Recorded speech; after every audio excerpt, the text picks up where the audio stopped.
Gada, Jeff Gana Halido Corntassel Dakwadoa, Shalagi Yetli Agwenasai. So hello everyone. My name is Jeff Corntassel. I'm from Cherokee Nation, and welcome to another episode of Frontlines Are Everywhere, the podcast that looks at Indigenous self-determination and internationalism and the ways that we express our diplomacies, our trade, our health and well-being so the future generations will thrive. So I'm really pleased today to have Sleydo and Jenn on the podcast. Welcome. Thank you. And I'm going to read a short bio, if that's okay, for both of you. They're really long bios, but this is as short as I could get them. So I'm going to start with Sleydo, also known as Molly Wickham, is a wing chief at Cas Yikh, a grizzly house group of the Gidimt'en clan at Wet'suwet'en Nation. As a Wet'suwet'en Land and Water Defender, Sleydo is currently the spokesperson for Gidimt'en Access Checkpoint, protect their lands, waters, and ecosystem from the negative effects of the construction of the Coastal Gas Link pipeline. During his past several years, Sleydo has continuously led actions of defense of the land and sovereignty rights of Indigenous peoples, demanding the free, prior, and informed consent of the Wet'suwet'en Nation in the framework of challenging extractive projects that aim to be enforced on their land. Jenn is Cas Yikh, grizzly house from Gidimt'en clan of the Wet'suwet'en peoples. Jenn grew up in and around Wet'suwet'en territory and has actively participated in our nation's governance system since 2008. Jenn's background is in writing and Indigenous resurgence, with a Bachelor of Arts degree from the University of Victoria and an education degree from the University of Northern British Columbia. She's worked as an educator, a mental health advocate, and community support worker. She's a founding member of the Indigenous Life School on Wet'suwet'en territory. From 2018 to 2020, Jenn worked as the executive director of the Wet'suwet'en Language and Culture Society since 2018. And currently, Jenn has been the media coordinator for Gidimt'en Checkpoint. And we'll talk about this. She's a co-director and producer of the documentary film YINTAH. So thank you both for being here today. And I'll just start by asking you both to introduce yourselves if you'd like. My name is Sleydo. I'm Cas Yikh from the Grizzly Bear House, and I hold that name as a wing chief, which is the supporting chief of the Cas Yikh people. And I have 3 children. I live out on our YINTAH called Gidimt'en, where we built a home and have lived there for the past decade. And I'm a previous IGov and University of Victoria student. And so it's nice to be back home on my territory, but also love to come back here and visit on Lekwungen territories. So what's up? Excellent. Yeah, I forgot to mention IGov master's student. So. I wear many hats. And I'm also a mother of a grown 22-year-old. And I think probably my favorite job is auntie to all the kids. But Sleydo's in particular are my beloved. So thanks for having us. Excellent. Yeah, thank you for being here today. Well, I usually start with this question, and feel free to do whatever you want with it. But it's, I was thinking about, the ways that we express our internationalism as Indigenous peoples, kind of our diplomacies, our treaties, the way we interact with other Indigenous nations, really. And so I was wondering what this term Indigenous internationalism means to you, or if that term resonates as something that you've experienced or that you see out in the world.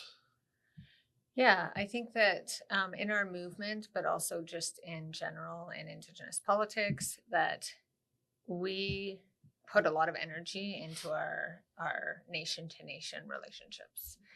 I think a lot of people put energy into their relationships with Canada and the province and these colonial structures, whereas it's like the politics of recognition, right? Is that we need to be putting our energy into acknowledging other sovereign nations, acknowledging other indigenous nations, and also realizing that our freedom and our liberation is tied up in the freedom and liberation of all other indigenous nations.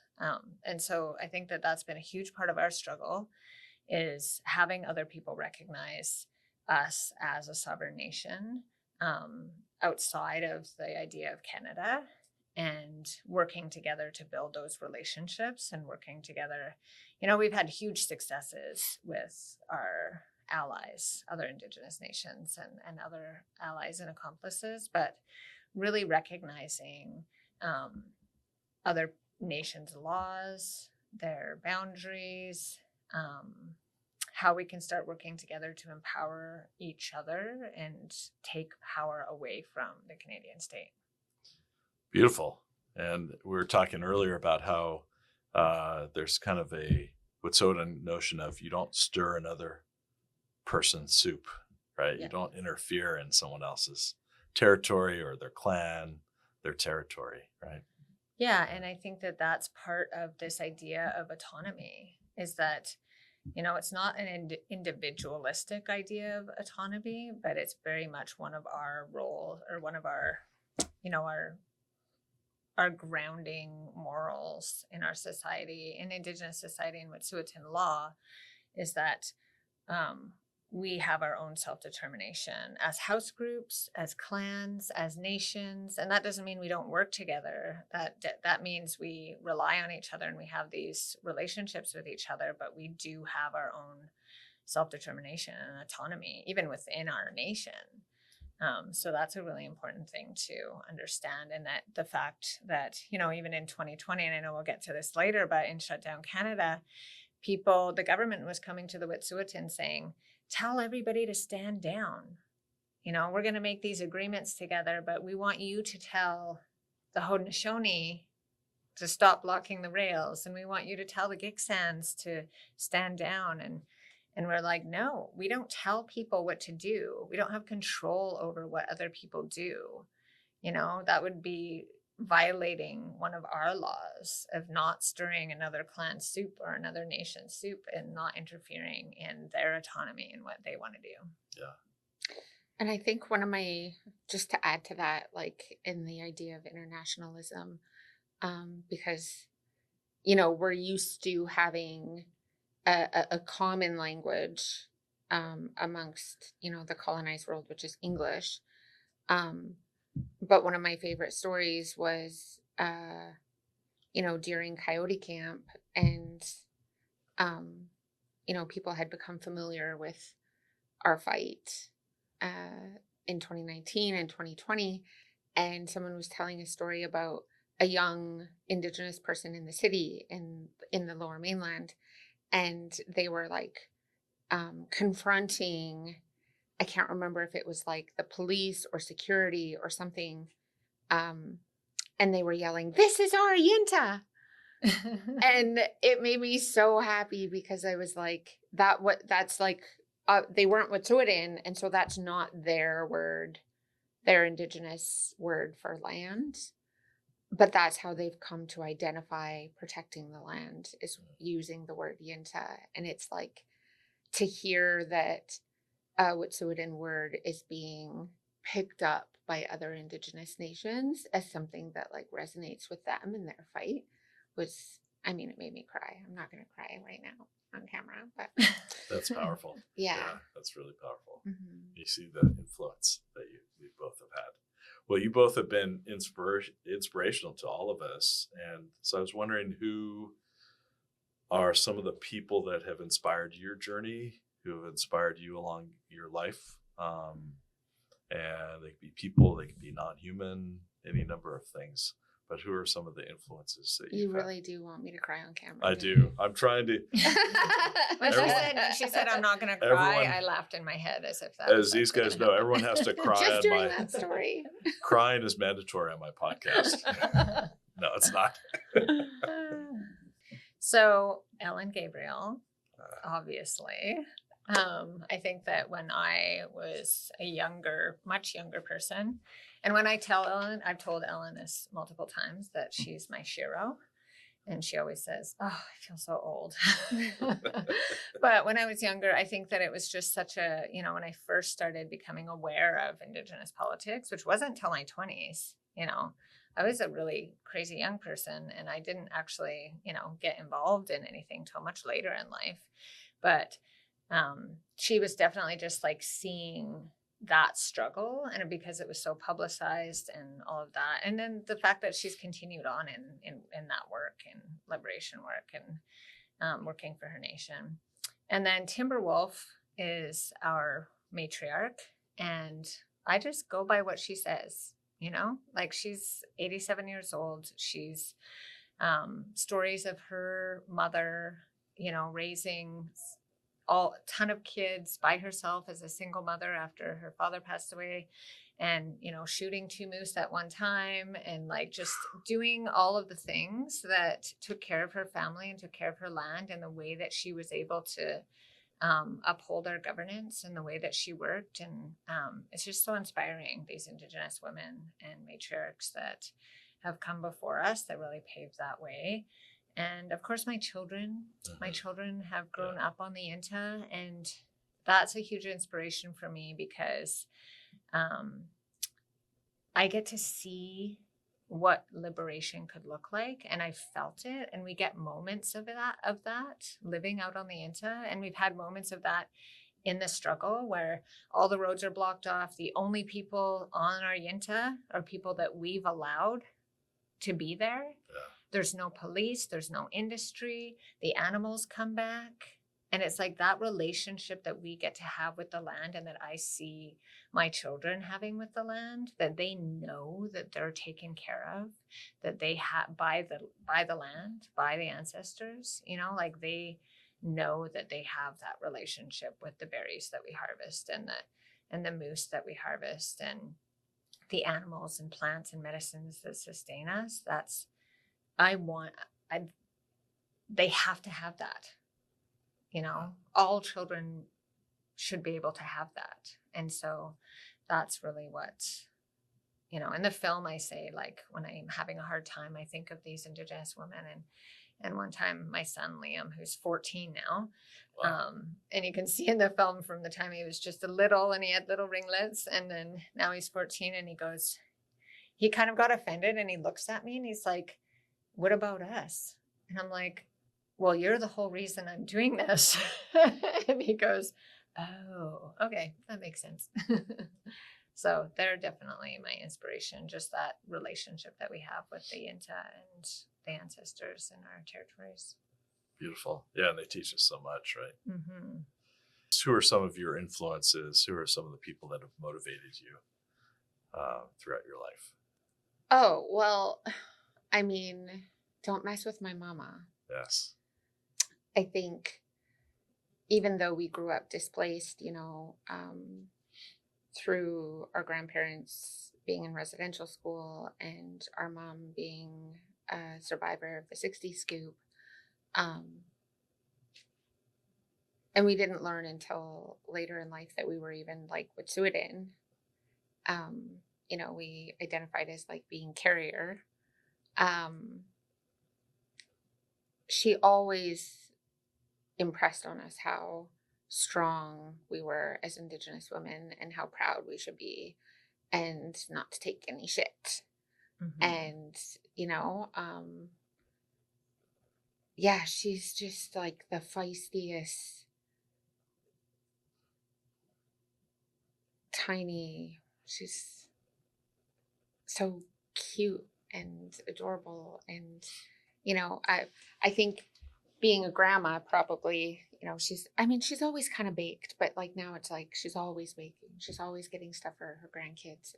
And, she has this really soft, gentle side that people see and know her as now. But like, man, she's been through some shit and she knows how to throw down, and she's always been like fighting back against all the systems and like modeling that for us. And so, for sure, a huge influence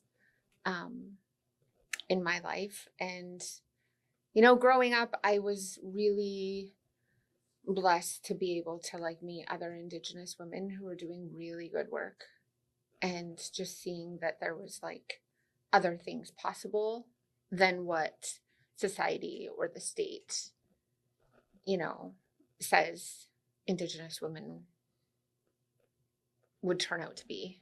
Like what like my life path was going to look like as an Indigenous woman was very different from like these other examples of women that I was seeing. And that continued throughout university, you know, like here at UVic, my mentor was Christine Welsh, who, you know, was a documentary filmmaker Right. and, you know, an activist, and just like a real, again, a small statured woman who's like just such a powerhouse. And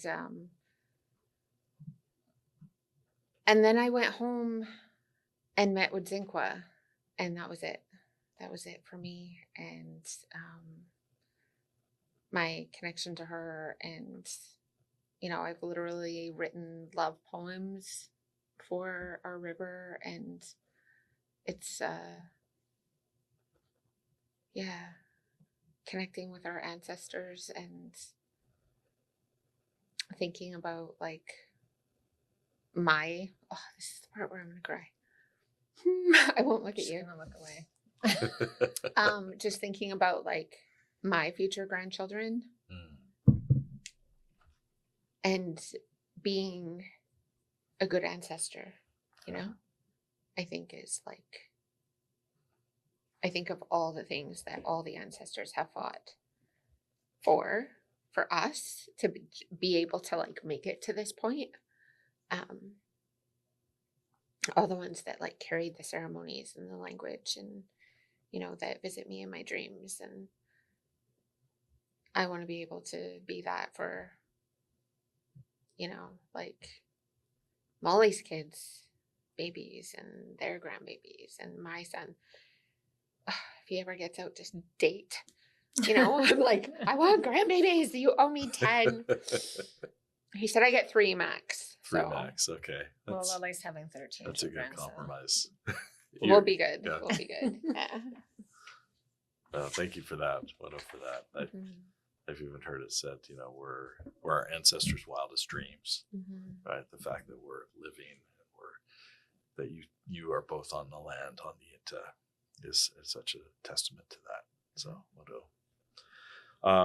speaking of the film, we just watched this powerful film YINTAH, which you produced and co-directed, and came out in 2024. I think it's now available on Netflix. Am I right? Correct. Yes. So go watch it.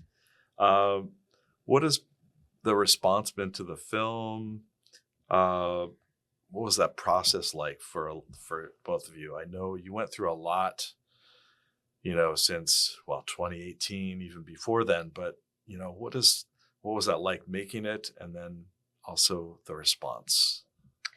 Yeah, I mean, the whole process started just the filming of everything that has been going on in the defense of the Yintah,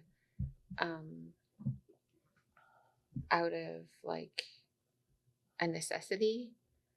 I think part of it is, you know,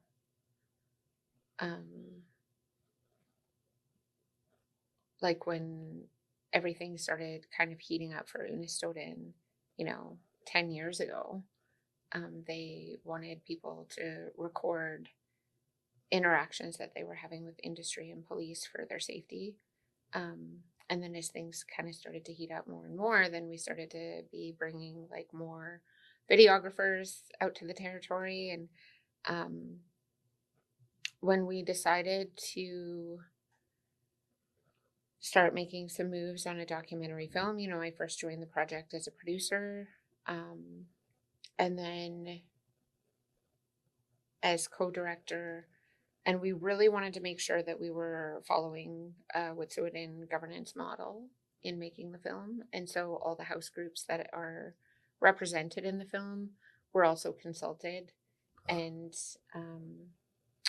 you know, from like the 18-hour string out to the rough cut, fine cut, to picture lock, you know, there was like meetings with the house groups at each step of the way. And, you know, they were able to like give their priorities of what part of their story they wanted to be on screen, you know, for Unistoten and Gidimt'en, as well as like Samisu, that are in the film, predominantly in the film. And it made things really interesting from like a filmmaking perspective, with contracts with places like CBC and Netflix.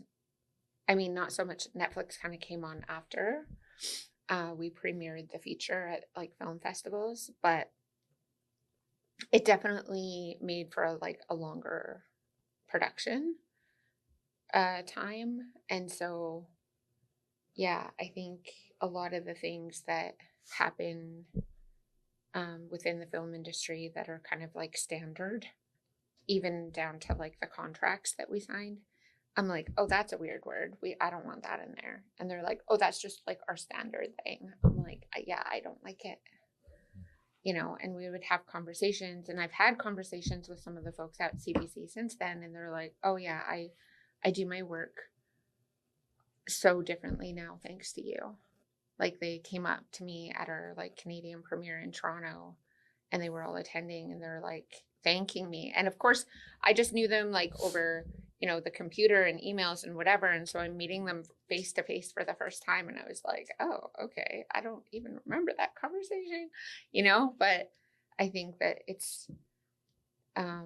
was really important for us to like, just like stick to our guns and do things in a Wet'suwet'en way, even though we were entering into these major contracts with distributors like the broadcaster for so-called Canada.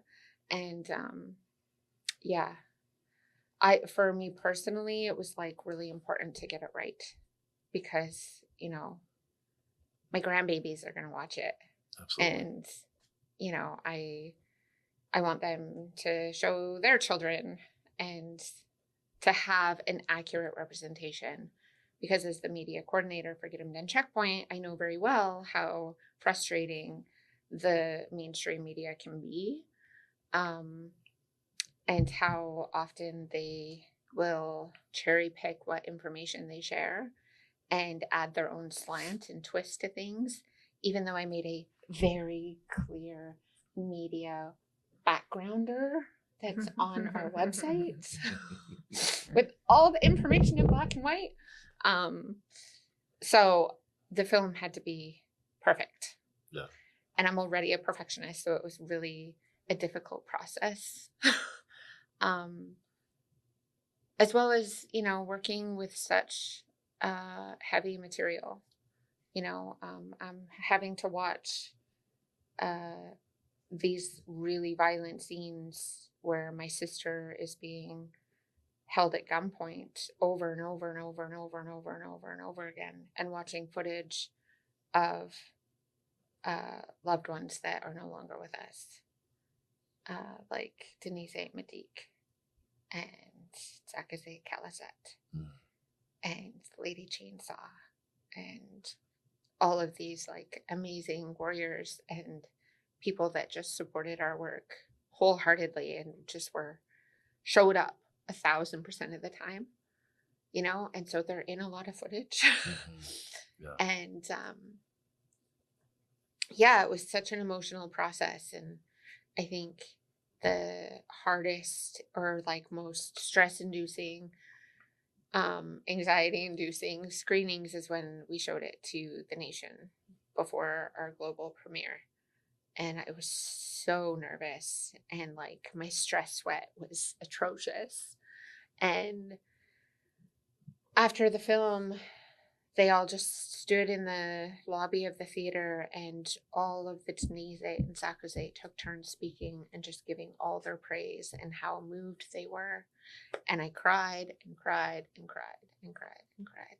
And I think that's the only response. It's not the only response I care about, but that was the thing that was like most important to me. Absolutely. I think the response has been overwhelmingly positive. Yeah. And there's just so many applications to the film that I'm excited about. We're going to be starting next month our community impact campaign, and we'll be touring the film to different Indigenous and frontline communities all over Turtle Island. Excellent. And we'll be starting in Haudenosaunee territory with, you know, our badass allies over there. And that's the work that I'm really excited about. It's like, yes, it's amazing that it's on Netflix and that it was broadcast on national television. But I think those are the conversations we're really excited about having, is like, how do we support each other in our work? Yeah. And not just going there to share our story with them, but to hear their story of what they're fighting as well. And how do we work together? And that's the real work of the film that I've been interested in. Like, I think I got tricked into being a director and producer, because I'm like, I had no idea how much paperwork was involved. And I'm like, is there a job description or something? Like, I don't even know what I'm supposed to be doing. But yeah, the impact campaign work is like, I think, going to be just the most satisfying, probably. Maybe. I don't know. We'll see. Well, the film is amazing, and I'm sure you're getting a lot of different responses. We talked a little bit about this, but were there things that you had to make cuts on that were kind of painful? Things that you would have liked to have seen if you had more time? You know, I think the film time had to be 2 hours. Is that right? And so if you had more film time, what would you have put in there or put back in there? Yeah, I think that a lot of the stuff that we had to lose was, you know, the community aspect. Yeah. And more of our gatherings and events and ceremonies and things that, you know, you see a lot of violence happening out on the YINTAH in the film, which is accurate. There was actually like probably way more than that, hundreds and hundreds and hundreds of hours more of the violence. But there was always there's also hundreds of hours of community and joy and laughter and, you know, all of the just really beautiful killing it moments that didn't make the cut for time's sake. Right. So our festival release was 2 hours, I think 2 hours and 5 minutes. And then we had to cut it down to 88 minutes for CBC. And then I think it's 110 minutes for Netflix. So yeah, there's a lot. Over 1,200 hours of footage. I think one of the biggest things is the camaraderie. So, and in our allyship, I think that those relationships that we built and that really were a huge part of our success in Shutdown Canada, but in like all of the political realms and all of that kind of stuff is just so important. And I think that that's such a good thing to highlight in terms of, you know, like the idea of internationalism too, is that we can do whatever we want if we're united enough. Yes. If we're organized enough and passionate enough and can see ourselves in each other's struggle, we can achieve, you know, and that's what Shutdown Canada did. It scared the hell out of Canada, out of the state, because they're like, oh no, it finally happened. All the Indigenous people got together. And I don't know how many times I've heard this in my lifetime. Oh, if all the Indigenous people just got together, you know, they could do anything. And that's what happened. Yeah. And it was terrifying to the state. Yes. Terrifying. But it just shows, and that proves that we can do it. And it's never going to probably happen in the same way. You know, like, we're not going to have a Shutdown Canada 2 necessarily. Maybe that'd be cool. But it's not, you know, it's available. Yeah. It's available to us because we proved that it can happen. Absolutely. And people witnessed it. Yeah. Right. And so, yeah, let's talk a little bit about Shutdown Canada, going back to 2020 and thinking about even the Mohawks, you know, shutting down the VIA rail system and all of the things that were converging around that. And what, can you walk us through a little bit of what was happening at that time, just even at Gidimt'en and at Wet'suwet'en, and then some of the responses to it? Yeah, I think that it was, it was a bit of a buildup, just like in 2019. We kind of had all of these. 2019 was the first time that we ever saw that level of state violence in our territories. And it was just really, it's just super overt. And so a lot of people were shocked by it. And then I think by 2020, there was still a shock factor, but it was actually just, exponential. So there was 5 days of militarized raids. And in the film, you don't see all 5. But it was very intense. There was just so many resources pulled onto the YINTAH. And so people were fed up. We had been building all of this solidarity since 2019 when the first raid happened. And so there was a lot of outcry and support in 2019 after the first raid. But by 2020, people were they were done. And we were done. It's like, how can you keep getting worse when what you did last year was so horrific, and no regard, total disregard for what people thought, like what society was going to think about that, or like what other Indigenous people were going to think about that. And so I think that it really proved that we can have a coordinated response, and and we can be very effective in our coordinated response. And so I think that was just a huge eye-opener for the state, but all of Canada, and also all Indigenous people, because they could see it themselves. Like the Gidimt'en are now about to engage they're already engaging in this huge fight that we've just gone through for the last decade. And they could see themselves in our struggle. And now they're experiencing the same thing. And I think all other Indigenous nations could and have, like Ellen Gabriel being one of, the people that I've looked up to, has already gone through all of that. Yeah. And so other nations have that experience as well. And it's about, collaborating and sharing and building on what we've learned and building our strength and unity together. Any thoughts, Jen, on shutdown? I remember getting kind of information from you as communications director, kind of from the Frontlines. Yeah. During that time. Yeah. Actually, yeah. In 2020, it was not that it had really anything to do with anything, but I distinctly remember sitting at 4 Kilometer on the Forest Service Road, and my sister was like 8 months pregnant, and up until that point, we had been like not revealing that publicly that she was pregnant. And she was at the camp at 27 Kilometer, which was kind of like a space that we built just to have community members have somewhere to gather, somewhere with a warm structure and a fire. It was totally off the road, but it was like just a couple of kilometers before the RCMP set up their exclusion point, where they were blocking people from going in. And so Molly was up at the 27 Kilometer camp, and they had started doing raids. I think it was day 2 at that point.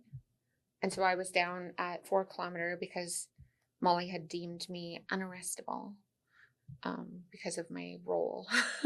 Right. Someone's got to tell if we're in jail. I've got to let people know. And so I was within cell service, and I got a call from Molly on the sat phone. And she was saying the police have surrounded us, and they towed all our vehicles and told us if we don't leave, we're arrested. And then, of course, I was panicking, and I didn't know what to do. And so I called our chiefs, and then I was just sitting there in my truck by myself, right, freaking out.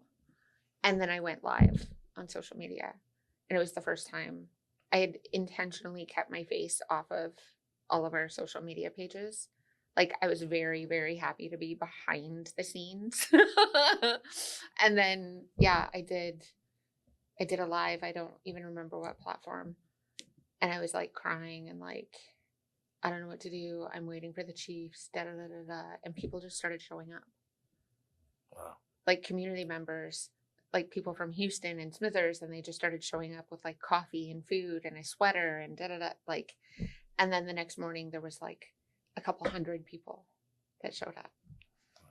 And it was like, the way that it brought people together, I think, is something that, you know, we always see our people come together in crisis, you know, like, and we have like, it's built into our governance structure of like how to support each other. But this was everybody. Like, it was teachers that I had worked with at the high school in Smithers. And it was like, you know, just people from the larger community. And, you know, several people came up and they were like, yeah, I kept meaning to come out. I kept meaning to come out. And then I saw you. And I'm like, shit, I gotta go. And then, you know, all the Sakose came out and we ended up doing ceremony that night. Molly got out, by the way. And so but it was just this like beautiful showing up of community that really, I think, stands out for me from that time. And then of course we saw that on a larger scale also, but it was like having local folks just doing whatever they could and making soup and bringing coffee, and yeah. So powerful, and just shows how we show up for each other in times of crisis sometimes, and how inspiring that could be, right? How that led to, right, you able to continue on this work. What for that? Kind of switching gears to the criminalization part, and thinking about how Indigenous land defenders are often criminalized for the work that they're doing to protect their territories. And I was thinking, you know, Sleydo, was thinking of you know, being found guilty of criminal contempt of court around the CGL, like blocking the CGL. And, you know, thinking of how, and I think there's going to be a follow-up to that next week. Is that right? And so thinking about how that's had such a big impact on, you know, Indigenous peoples and movements where they're criminalized, they're taken out of community, forced to really defend themselves in a colonial court of law, in a court of law that has really no jurisdictional authority over these topics, right? What should the Court of Canada say about rights and title, right? They have no jurisdictional authority, and yet they continue to rule over these things. You know, how, you know, what has that experience done to you in terms of, you know, challenged you in the legal system, but also how does that impact you, I guess, on the front lines? Yeah, the courts don't like it when we tell them they have no jurisdiction. Yes. Imagine that. Yeah, cops, you know, courts, lawyers, they're like, no, you can't say that. We say it all the time. And I think that that's one of the things that, like, the criminalization is meant to really dehumanize us. And there's so many things in land defense and just being an Indigenous person that are so dehumanizing, you know, within this colonial structure. And I think that the criminalization of our people has, we're trying to turn it around. And so we're trying to use this opportunity. It definitely, like, there's so many bad things that come with it. Like, it eats up all your time and your resources and your energy. So we've been in court in trial for the last year, and we've had conditions for the last almost 3 years. And so it really actually impacts every aspect of being on the land, because I can no longer go, because I have conditions. I can't actually legally go anywhere on the Yintah. I have conditions that I'm not allowed to go within 75 meters of the pipeline right away, which cuts across our whole territory, the middle of the territory. I'm not allowed to be on the land at all unless I'm engaged in a cultural practice. So that makes the police, the culture police. They get to say, what's a cultural practice and what's not. And if they deem that it's not, they can just throw me in jail at any point in time. Wow. And then it's up to the court. But in the meantime, I'm sitting in jail. I'm removed from my land, my children, my family, everything. So we're in this process and really under the gun in terms of like literally and figuratively. Yes. And just at the hands of the state, which is designed to get us off of the land. Yes. Right? Like it's all deterrence. So like, do not act Wet'suwet'en. Do not act Indigenous. Do not uphold your law, because then all these things are going to happen to you. And so it takes up a lot of our resources and energy. And so it prevents a lot of people from engaging. So almost every single person that got arrested in 2021 was given conditions that they're not allowed back on the YINTAH at all. Mm-hmm. And so until those conditions are resolved through the courts, which now it's been, that was in 2021 and we're in 2025.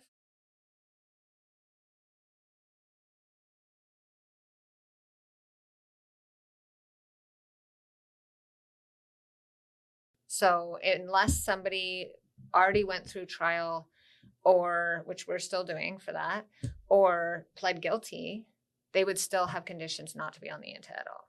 So they figured out ways to keep us from being on our land. Absolutely. And keep Indigenous people from the land. It's Yeah. just another tactic. But in terms of the court process, we figured out, I've said this earlier when we were talking, but if they're forcing me to be in this process, I'm going to use it to my advantage. So being on trial, I'm going to truth tell. I'm going to truth tell about our whole history. They're going to make me sit in on the stand and ask me questions about what I'm doing. So I'm going to tell them, and I'm going to do it in my way. And they're not going to like what I'm going to have to say, And so there's different ways, I think, that we can empower ourselves within this system. It's very limited, but even in the abusive process, it's like we could have just, sometimes I feel like, well, I just should have pled guilty and just done the jail time and it had all been over 3 years ago or almost 4 years ago. But the abusive process was just our way. If we're being forced into this system, this colonial injustice system, then we're going to bring the police down with us. We're going to show, all of the atrocities and them breaking their own laws, and talk about how they're breaking our laws as well at the same time. And, drag them down and criminalize them in the same ways that we've been criminalized. And so that's what we're doing with the abusive process. We also want to show, because they're going to continue to do this to Indigenous people. They're going to continue, and they're actually just going to get worse. So they're using the Wet'suwet'en struggle as a template for like current day, how they're going to repress Indigenous movements. Yeah. And so it's really, it's not there's no winning in that system within the colonial courts, but we can definitely utilize it to truth tell and to empower ourselves in different aspects. Absolutely. And highlight the illegitimacy of those actions that they've taken against you. Mm-hmm. Yeah, we'll go for that. And thinking, even next up, Gidimt'en, right? And how they might criminalize Gidimt'en land defenders, water defenders. Well, they already have started, because they Gidimt'en stood up for us in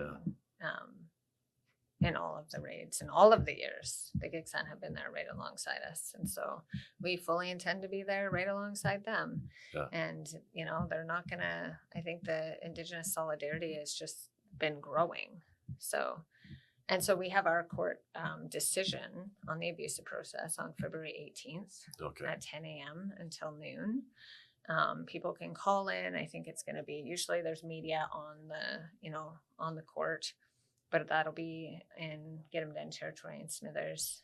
And we'll find out what if the police are going to, not that they're going to be held accountable, because even if we win, we could, best case scenario, have our charges stayed. And so then we wouldn't have to go to jail. Best case scenario, if we win, still nothing happens to the police. Right.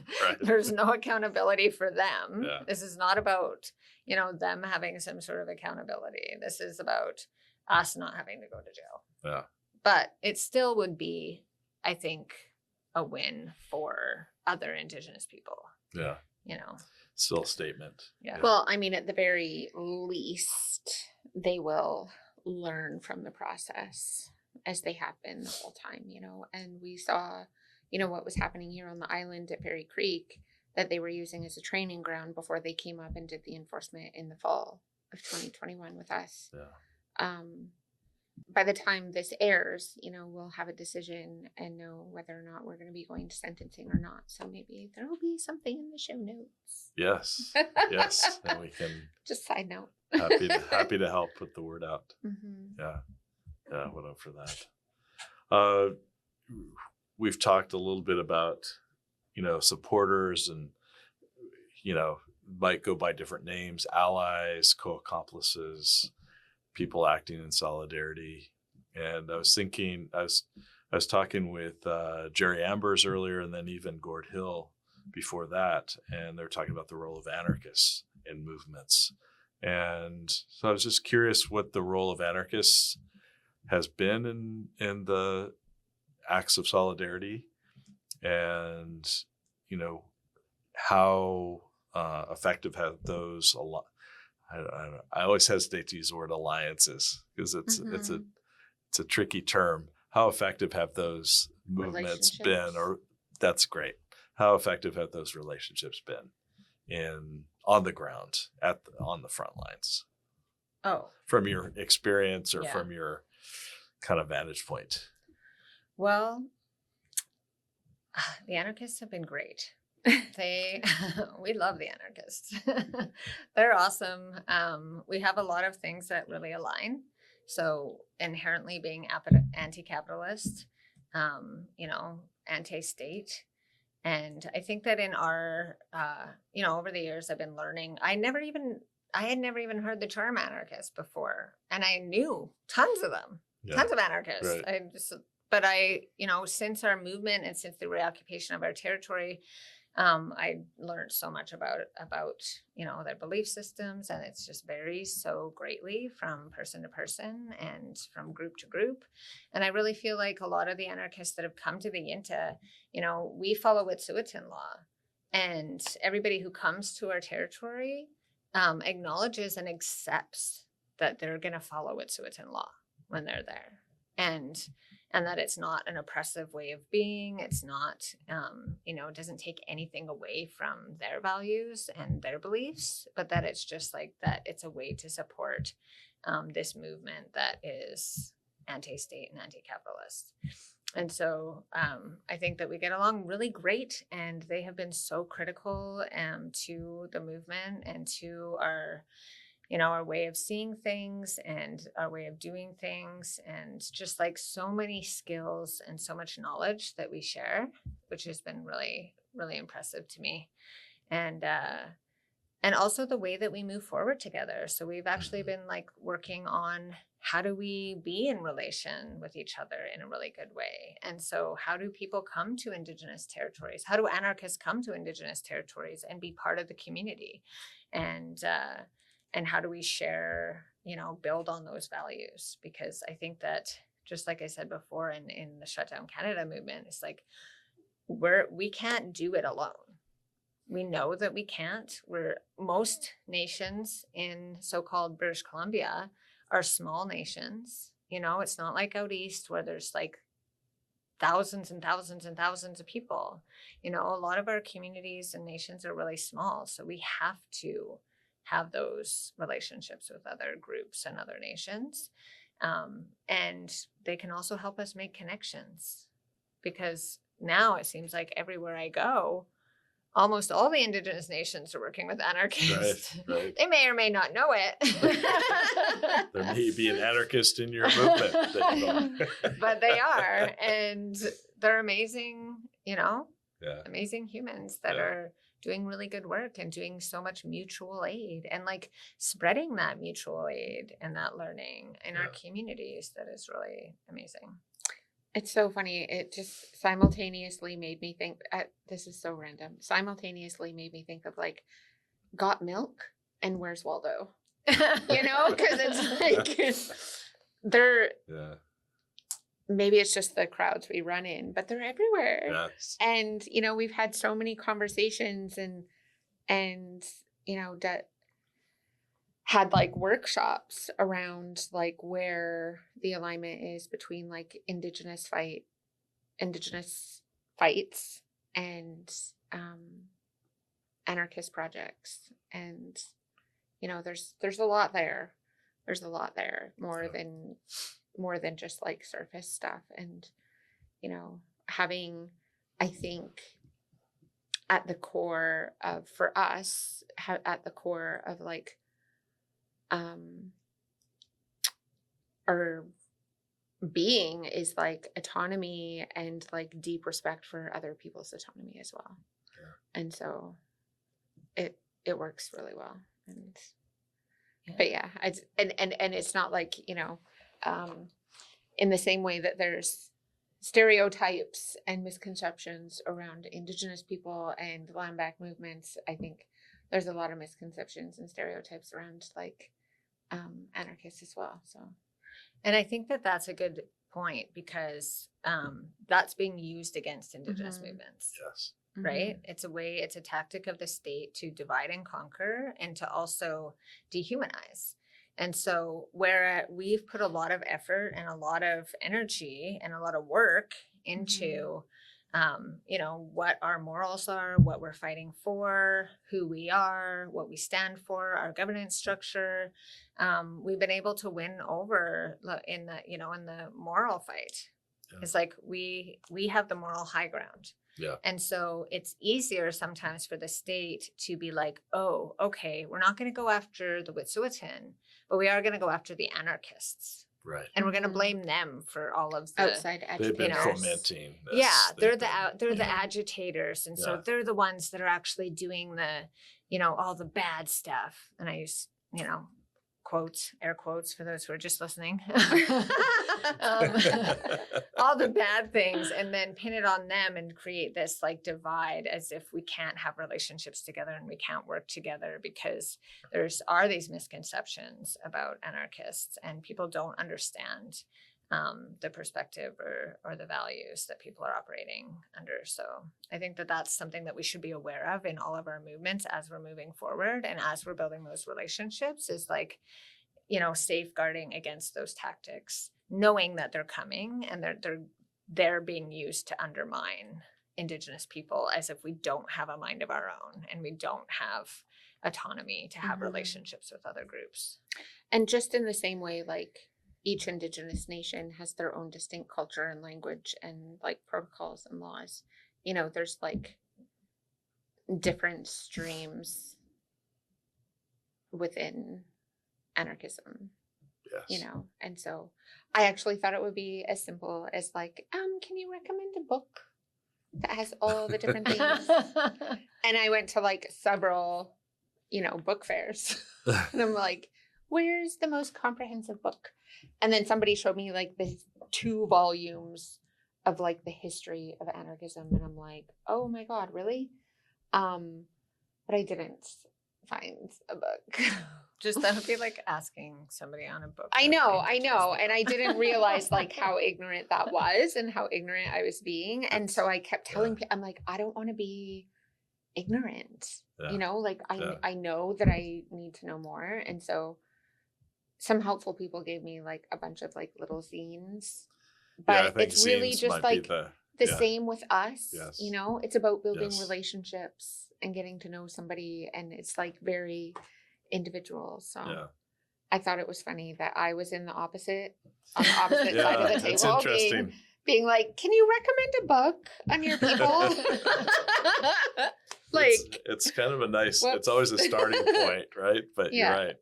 We get that so many times as Indigenous peoples. Yeah. What's the one book that you would have me read? I mean, we have one now. It's a Wet'suwet'en history book. Oh, there you go. But that would be watching YINTAH. Yes, but that's a good start. Yeah. But yeah, no, that's a great point. Yeah. Photo for that. And I think there is that constant, pitting us against other people, but also suggesting that as Indigenous peoples, we're not quote, again, I'm using air quotes, organized enough, or we're not politicized enough to do our own movements. Yeah. So we need help Mhm. somehow. And the reality is we do it on our own, and we invite people into the struggle on our own terms. Yeah. And I think, it can be everything. You know, we've experienced so many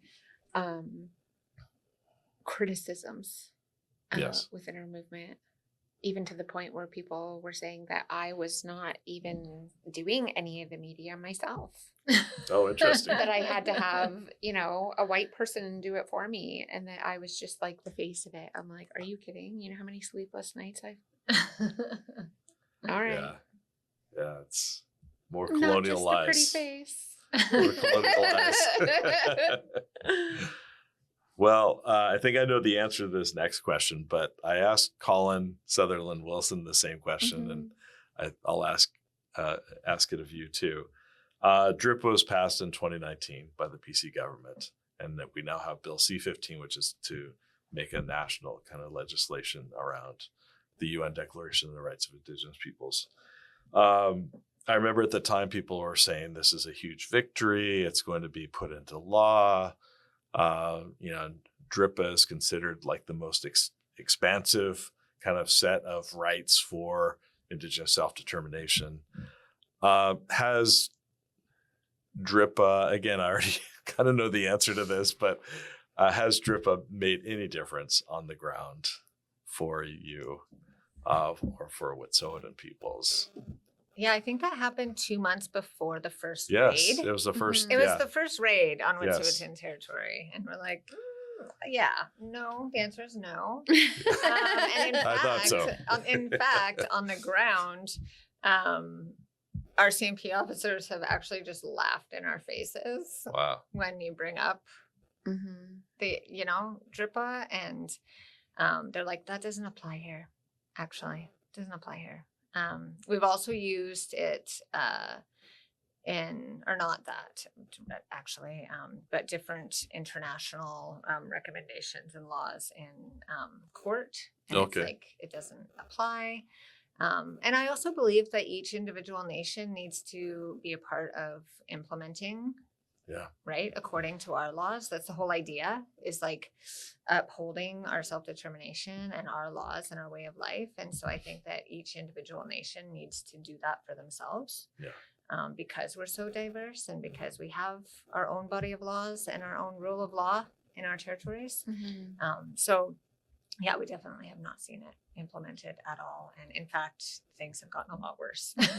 That's then. that's a sense that I got. And I think you're right. I think it's almost as if each nation in BC needs their own version of DRIPA. And what would that look like? And I don't think they'd let us do that. No. They're like, we're going to let the Wet'suwet'en decide. The chances of that happening are slim to none. Yeah. But yeah, absolutely. What for that? Jen, I don't know if you had any thoughts on it. Yeah. It's no. It's a no. Okay. Getting towards the end of the conversation, but one of the questions that I wanted to ask is kind of a larger conceptual one, but thinking about the past, present, and future and how they come together. What are your visions for Indigenous liberation? Oh, you should have started with that one, and I would have. I know. Maybe I should have started that question. That question. Okay, so do you want to go first? Go for it. Okay. I'll cut you off.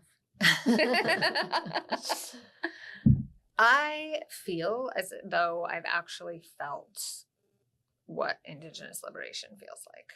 I have had moments in this movement and in my life where I'm like, this is what it feels like. And it's all about, and I don't know, like this is, I think, really different for maybe urban folks or people that are living in cities, maybe not. But living out on the YINTAH and raising my children out on the YINTAH, there have been so many years of consecutive, like building that relationship with the land where I felt like this is what freedom feels like. You know, like at that time, I was just living as being a Wet'suwet'en person with my family on our territories according to our law, and nobody was interfering with me because we were just out in the middle of nowhere and nobody cared, right? Yeah, We weren't blocking right. access to like billions and billions of dollars. We weren't like, you know, challenging the state. We were in the way that we were living, but, you know, not directly or overtly. And so those moments, I feel like those are what we are fighting for. That's the liberation. And I think that that's why I can have this vision and it never goes away. Like in my head, we never lose. We're never going to lose. We're going to keep fighting and we're going to keep moving towards that for everybody because I know what that tastes like. I know what it feels like. And then we've had so many moments where that has happened in the resistance as well, in the conflict zones where we've shut down all the roads. There's no police in the territory. There's no industry in the territory. The only people in the territory are people that we've allowed through free, prior, informed consent, that we've gone through our own processes to allow these people onto our territory. And the animals start coming back. There's just like this sense of liberation of this is what it actually would feel like to have liberated territories, to be just living our laws in our territories. And that's, I think, something that I envision working toward. That's what we are working towards. We're working towards like sovereign housing. We're working towards our own economy. We're working towards like strengthening our own governance and our own economic systems and, you know, dismantling capitalism in our territories. And like, those are just big, lofty dreams, but we're actually doing it. Yeah. And we're working towards those. And every single thing we do is in support of those things. And so I know that it can be done. I know that other nations can do it and other nations are doing it. People are inspired by what's happening, not only just with us, but with all, you know, a bunch of other, you know, Indigenous grassroots organizing and nations. And so people are really seeing that this is not some lofty goal that's unachievable. This is something that we are living and there's just like decolonization. There's no end goal where we're all just like, you know, I mean, maybe, but living happily, but we can't, we got to know that these parts of doing that are that liberation. Yes. And it's like, that's what keeps us going. And that's what keeps us moving and visioning more and more and more and more so that it does become a reality and we can see it. Beautiful. What for that. Jenn. I love my little sister so much. She has these like really like big picture visions. And so, you know, we used to do like vision boards all the time and it would be stuff like that, right? Like on her vision board. And I'd have like cute little cuddles and like, anyway, we had very different vision boards. And this year I still haven't done it. Oh my God, it's February. But I heard this idea and I'm going to get to the answer in this like analogy, but I want to do a becoming board as opposed to a vision board. So it's like you put everything that you want to become by these things that you do on a daily basis. So basically you're like forming new habits. Mm-hmm. So I want to sit in my cuddle chair and look at the mountains every morning when I'm drinking my coffee. I want to give myself time and space for that. And so it's like, what am I becoming? And I think liberation for me is, of course, all the things, right, that my sister's talking about. But there's so many ways in which my authentic self has been oppressed and stifled. And I've been just so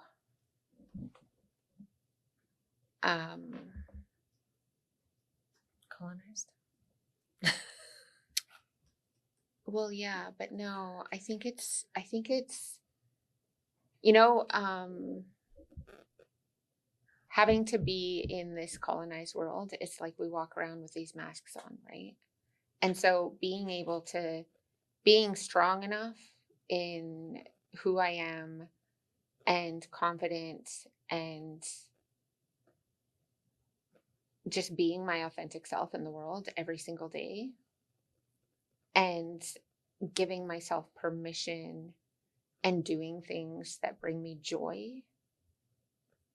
Those are the things that I think that we can enact.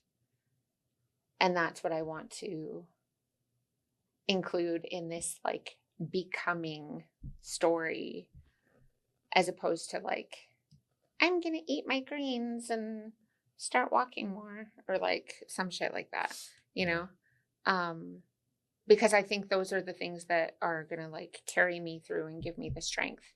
You know, if I'm able to, authenticity, like most people think that like love and joy are like the highest vibration emotions, but the highest vibration that's been measured on this planet is actually authenticity. And so people can feel tangibly in their body when you're being authentic. Yeah. More so than your joy or your love is authenticity. And so I think that's such a powerful thing that we can do as Indigenous people every day to assert ourselves in this world, to give ourselves as much space as possible. Like take up all the space. Yes. You know, and that's something that I really learned here. And it was really hard to do within academia. Yes. You know, because I did a fucking English degree. And it was especially that so degree. Hard. Like I cried every day. And I would go and I would sit with the elders in the First People's House, and I would just cry and cry and cry. And Joyce was like my savior, you know, rest in peace. Yeah. And just be, yeah. So I'll leave it at that. Just joy and authenticity, and I see as ways through our daily lives with being liberated. I love it. Yeah. And it's just walking that walk, but also really looking at it on small scale, like everyday things. Mm-hmm. It's a practice. It's a practice until it becomes habit. Yeah. Love it. All right. Just two more questions. I'm enjoying the conversation. Thank you for being part of this. What are some things that we should be paying attention to that aren't on the news cycle, especially around Wet'suwet'en? What are some things that have gone, it feels like sometimes things go off the grid or out of the news cycle unless there's a particular event, right? Especially police arrests and things like that. Mm-hmm. What are some things that we haven't maybe been made aware of that are out there? Programs. Oh yeah. We always talk about all the bad things. Yeah. Forget to talk about all the good things.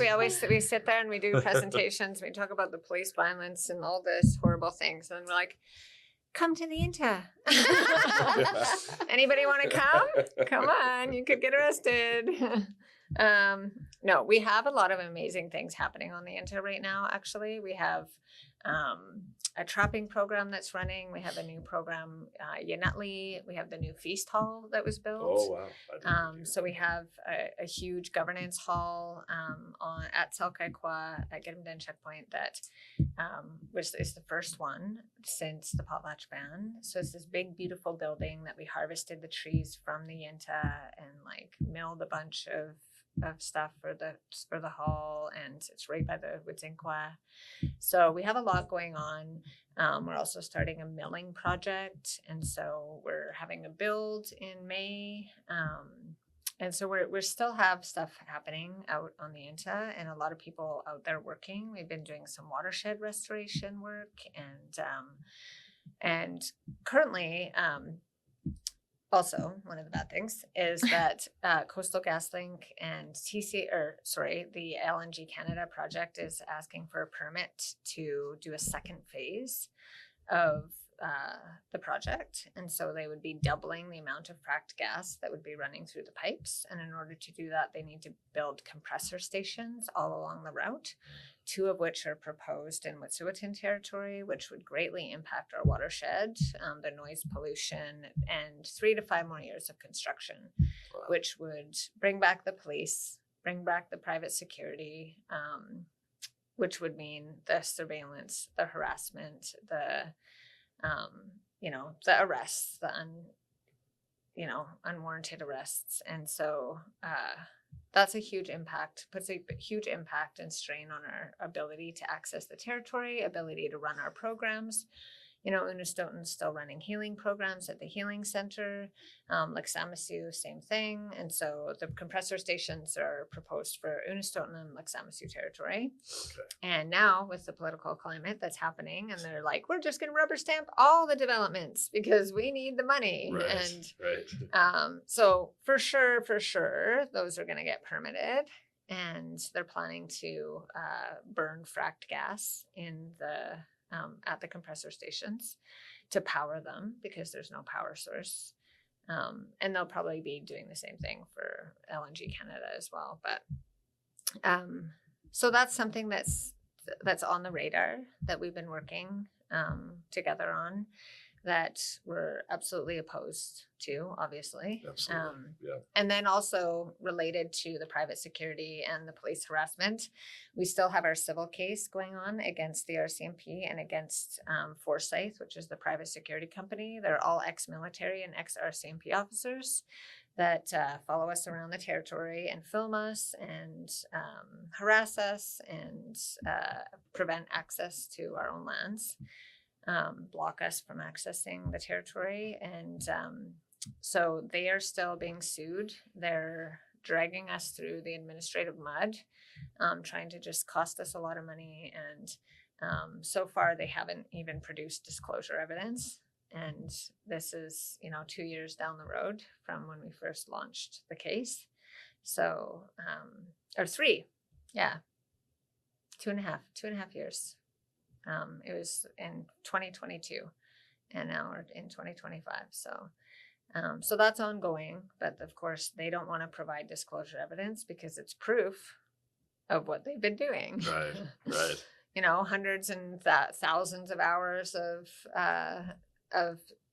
surveilling and videoing our children and our elders and harassing, our community members. So, so that's still an ongoing thing as well.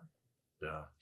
Oh, one of the things that I will mention that's like another positive is, I guess, if you can even, you can, is that when Chief Sahel was sentenced to 60 days of house arrest, Amnesty International actually named him the first ever in Canada prisoner of conscience. And so, that just helped bring a spotlight to the criminalization of our people, and one of our chiefs, for doing his job, upholding Wet'suwet'en law. Yeah, it's so important to raise that.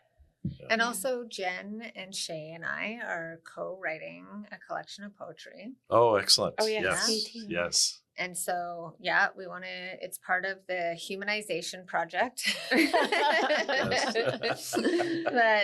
it will have lots of swear words and, trigger warnings about all the crap that we've been through in the movement and the state violence and our experiences as Indigenous women. But it will also have a love poem section called "Our Moose Calls Bring All the Boys to the Yard." I like that. I think we're all ready for that. That's fantastic. Yeah. Mm-hmm. Yes, thank you for that. It's going to be great. Last question. Is there anything we know there's a lot of stuff we didn't talk about, but is there anything that you want to raise that we didn't talk about in our conversation today? I just wanted to say that, I just wanted to mention that one of the important things that I didn't know going into this kind of work is that London fogs and coconut milk lattes fuel the Rev. So I didn't know that. get your fancy coffee machines Ah, ready. Yes. Okay. So coffee and good I tea. I would literally bring Molly a London fog every Yeah. single day of Coyote Camp Yeah. and climb over fallen trees and hike in how many kilometers? 3. 3 kilometers with her London fog from Timmy's. They should have been sponsoring us, but And then somebody else one of our chiefs one time, Jen was talking about years years later was like, why don't you just put it in a thermos? because it would always be cold by the time I got there. Oh, that's hilarious. And I'm like, where were you? I'm gonna try to switch you all to Yopon Holly, but that'll take a What's while. that? It's the only natural caffeinated source on Turtle Island. Oh, we're gonna Yeah, it's need that old during the school. apocalypse. It's old school Cherokee tea, Oh, but I'll see. get I you started some. drinking some. I Yeah. started drinking mud water, which is like mushrooms Oh yes. with like cinnamon and different spices in it. But I think one thing that's relevant that I just want to impress and get people and get people thinking about is how we are in our movements. And I've been thinking and doing a lot of work around healing justice because, we experience so much as Indigenous people, but we also, when we're up against the state, we experience so much trauma and so much repression and violence from the state that we have to be doing this work all the time and we have to be growing our movements. And so when we're in conflict, I think that, there's all these waves of movements, especially, on Frontlines, in grassroots organizing and in, organizing against the state where there's so much to be talked about, but there's the lulls, right? Right. And when we're not doing the healing work in those lulls, then people start to take each other out Yes. because we're so used to the conflict. We thrive in the chaos. People sometimes are like, how do you do it? And I'm like, well, I learned throughout my lifetime to thrive in chaos. Like it's normalized in so many people's lives, So it's like, it's what we do. We're really good at it, but also we have to be really good at conflict. Yes. And we have to be supporting other movements and we can't be taking each other down. When we have conflicts and there's something wrong, then we should be asking, what can we do to help support resolving this conflict so that we can all keep working together, or so that we can work, so that our movement doesn't suffer, because I think that that's such a, it's a divide and conquer. It's a divide and conquer tactic. And I think that that's alive and well in Indigenous grassroots organizing. It's alive and well in all organizing, let me tell you. It's not just Indigenous people. Yeah. But we have to do something about it. And we have to come at it with a different lens of like, conflict is how we grow. Conflict is how we learn. When we make mistakes, and we will, like, don't contribute to the dehumanization of our movements and our people. Yeah. Because when we put somebody up on a pedestal as like the leader or the be all end all or then that person doesn't get to make mistakes anymore. Yeah. And people make mistakes. We're all human. That's how we grow and that's how we learn.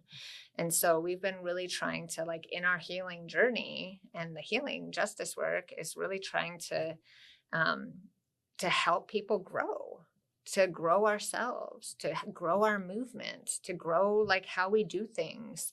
But we can only do that if we're supported in the mistakes that we make. Yes. Yes. So I just think that that's such an important thing for everybody who's organizing to think about, and think about how they're going to do that in their own organizing, so that we don't end up with just one group resisting, or like everybody's resisting, but they're all resisting in their own little pockets, and we don't ever get a Shutdown Canada opportunity again. Yeah, exactly. Yeah, we really need communities of care and lots of therapy. Yes. I have 2 therapists. Yes. They're amazing. Yeah. Therapy's a must. Yeah. And I 100%. think it's not just land-based therapy. It's, people. Yeah.